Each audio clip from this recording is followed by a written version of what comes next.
Hello, hello. It is that time of the month where I pull some books off of my shelf and tell you in all earnestness that I'm going to read them in the coming month and then read about half of them.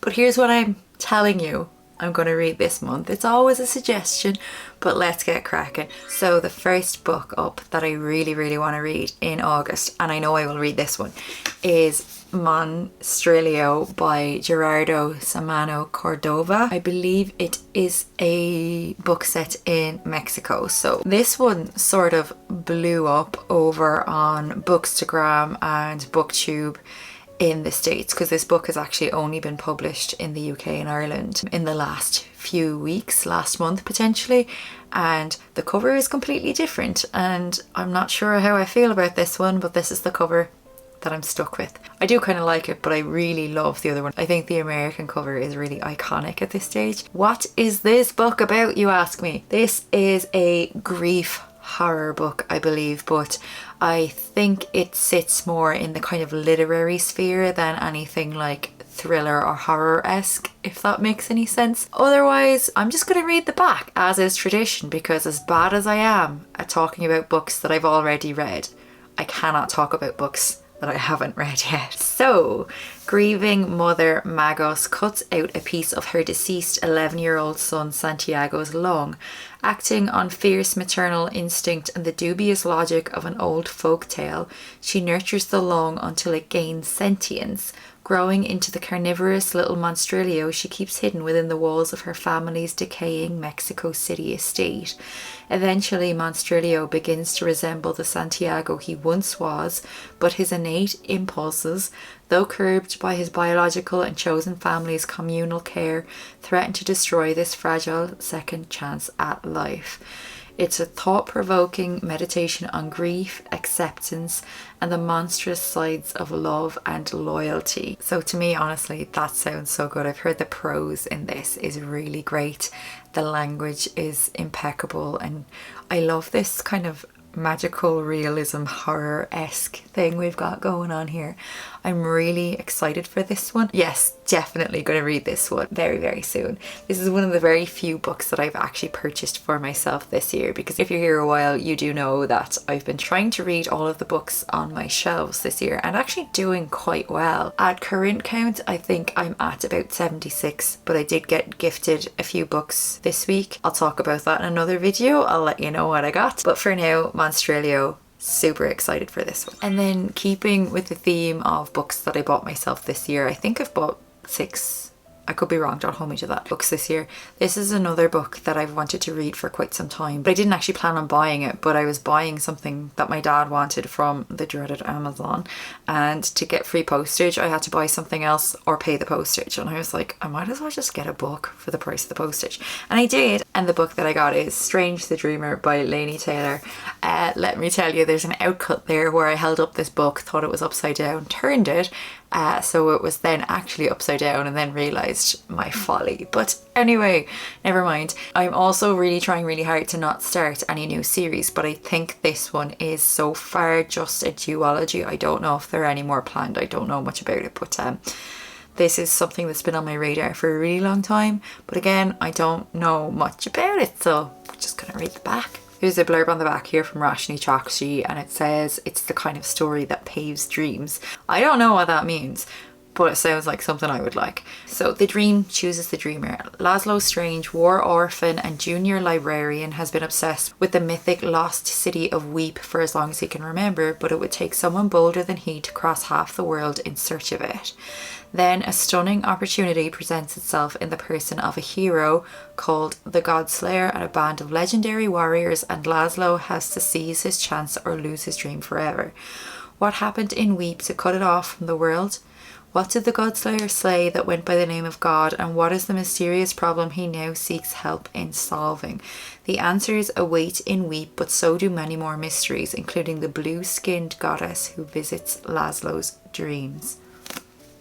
My brain just latched on to library there and kind of ignored the rest. I do tend to really enjoy books that are set within libraries, so this one feels like it could be a really good shout for me. I took a risk on buying it without knowing a whole lot about it, but I do feel like it's something that will be up my street. Next up then is another book that I've wanted to read for quite some time actually, and I got gifted this book this week as well. And this book is really short and it is a Penguin modern classic, and I have this weird thing about buying Penguin modern classics because I have 5 others on my shelf, not including this one, and I have loved every one of them, and I feel like I'm afraid to buy them now because I don't want to lose my streak. But this is one that I've definitely wanted to read for a while, and you're looking at me like, what is it, Aisling? Tell us the book. I'll tell you what the book is. It's Chess by Stefan Zweig. This is a really short book. It is less than 100 pages, so I guess it's classed more as a novella. I really like this cover as well. I've picked this up in so many bookshops and put it back down because I'm really trying really hard to not buy books. When the opportunity arose, I definitely took my chance this time. So, on a cruise ship bound for Buenos Aires in 1941, a group of eager passengers challenged the world chess champion to a match. He accepts. He will beat anyone, he says. At first, the challenger crumbles before the mind of the master, but then a soft-spoken voice from the crowd begins to whisper nervous suggestions. Perfect moves, brilliant predictions. The speaker has not played a game for more than 20 years, he says. He's wholly unknown, but somehow he is also entirely formidable. Stefan Zweig's acclaimed novella Chess is a disturbing, intensely dramatic depiction of the cost of obsession. Set in a world of Middle European civilization traumatized by tyranny. So yeah, it's about chess, which is something that I have very little interest in personally because I have the patience of a teaspoon and I'm just not a very logical person. This is supposed to be a really compelling read, and the fact that the blurb calls it disturbing really intrigues me. I guess chess is like a hot topic at the moment because Sally Rooney's new book coming out is about chess, and I think, does Ali Hazelwood have a chessy book? Don't hold me to that, I don't know. Yeah, I'm really excited for this one, and this is another one that I know that I will definitely read in August. Next up then is a Japanese vintage classic, and that is The Sailor Who Fell from Grace with the Sea. I couldn't get the name right on that one either, but we got there in the end. Thankfully, editing exists. So what is this one about? It is about a band of savage 13-year-old boys who reject the adult world as illusory, hypocritical and sentimental and train themselves in a brutal callousness they call objectivity. When the mother of one of them begins an affair with a ship's officer, the boy and his friends idealise the man at first, but it's not long before they conclude that he is in fact soft and romantic. They regard this disillusionment as an act of betrayal, and the retribution is deliberate and horrifying. And this is translated from Japanese by John Nathan, and this book is set in 2 parts. So there's a part 1 which is summer and a part 2 which is winter. It's also not very long. This edition is just over 131 pages. My partner very kindly gifted me all of the vintage Japan editions last year, and aren't they just absolutely beautiful? So I already had Murakami's Wind Up Bird Chronicle, and he bought me the other 4, and so far I've only read 1.5 of them. I'm still working on the Wind Up Bird Chronicle. This is one I know very little about, but I do tend to really love fiction that's been translated from Japanese. There's something within the writing that always feels quite sparse and quite almost magical realism-y, but also quite intense. I'm vastly generalizing here because Japan is a whole country. So far I found that I really do love Japanese fiction, and I've noticed a lot in bookshops now they have like stands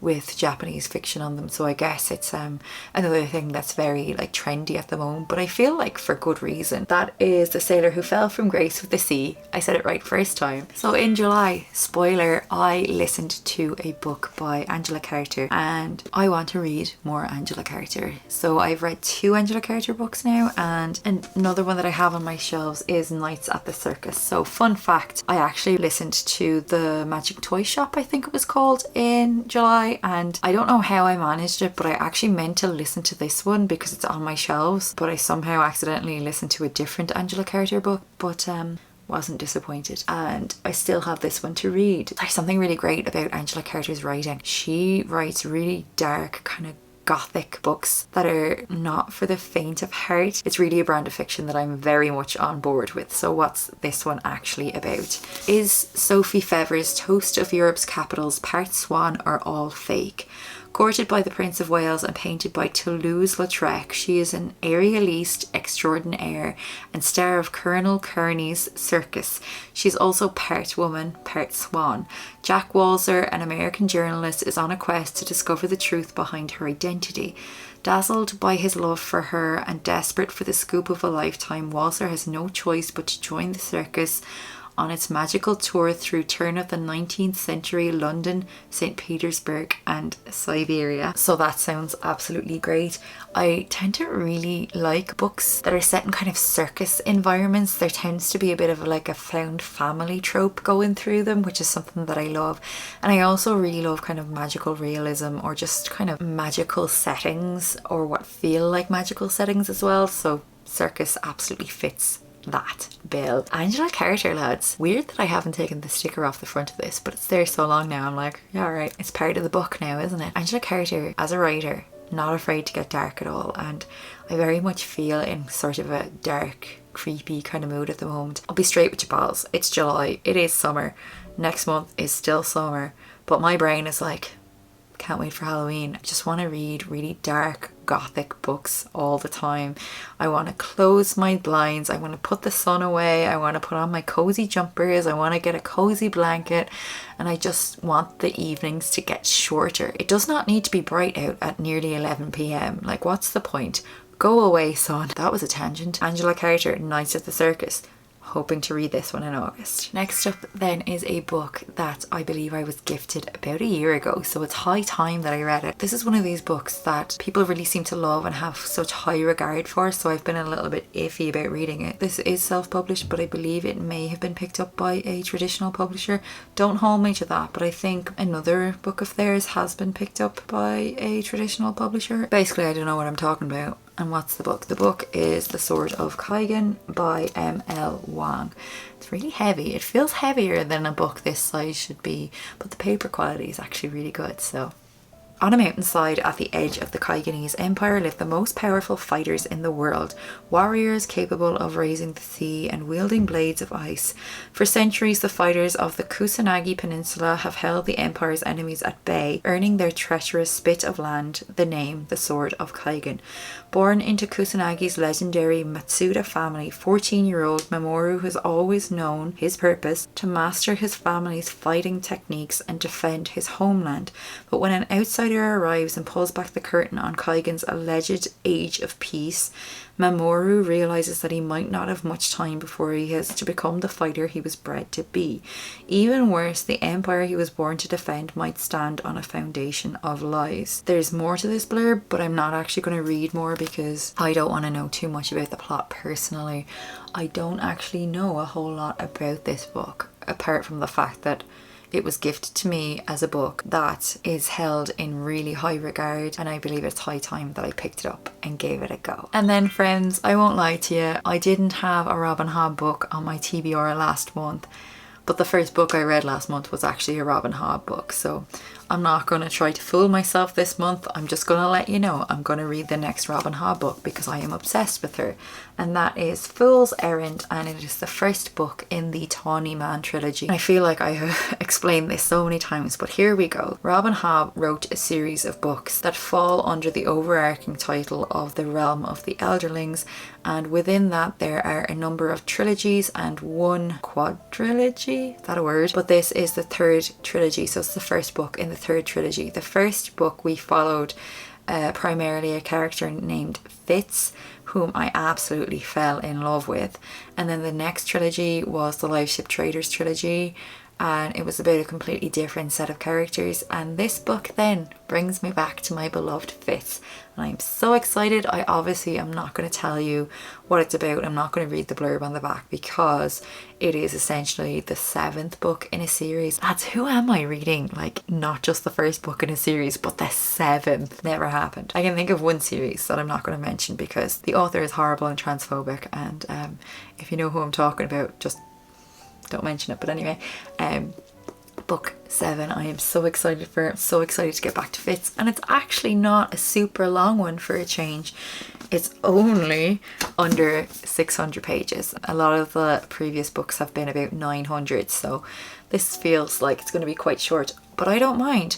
I love the Long Robin Hobb books because I love her writing and I love her brand of fantasy, and I'm so excited to pick up the next book in the realm of the Elderling series. There you have it. How do you feel about that? Because I don't know how I feel about that. I don't know if I'm going to read many of these books, but I'm definitely going to read 2 or 3 of them anyway. They're just a suggestion, sure, aren't they, at the end of the day? Currently, I don't normally talk about what I'm currently reading in TBRs, but I'm reading The Only One Left by Riley Sager, and the reason I mention that is because I feel like I'm really in the mood for a good thriller, or like a good, really gothic book, or a book that is very specifically about like a decaying house, or that has a house that feels really claustrophobic, that's almost like another character in the novel. That feels quite specific, but just in general I feel quite in the mood for thrillers, and I'm not much of a thriller reader, but at the moment I just feel like I want like thrillers or really gothic books. So if you have any really great suggestions for anything that fits that bill, like I'm open to anything, it doesn't have to feel gothic, please do let me know in the comments below, because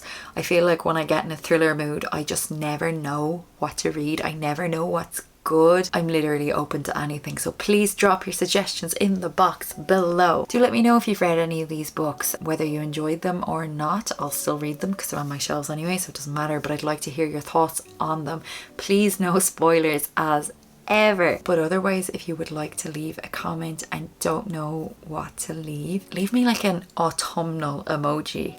I'll leave that up to you. Be as imaginative as you like, because I'm done with summer and we haven't even really had one in Ireland just yet. Otherwise, friends, I am so grateful for you for watching this far, and for just watching my videos in general, for giving me your time and for writing me lovely comments. I set up this channel expecting to not get more than 10 subscribers. I was really anxious and wanted something to do with my hands and to do with my time, and it's just become this lovely, lovely part of my life, and I am ever so grateful to all of you for being here just once or to come back regularly. Don't forget to subscribe if you want to see more of my videos. Otherwise, friends, I shall catch you next Sunday in another video. Bye bye and take care.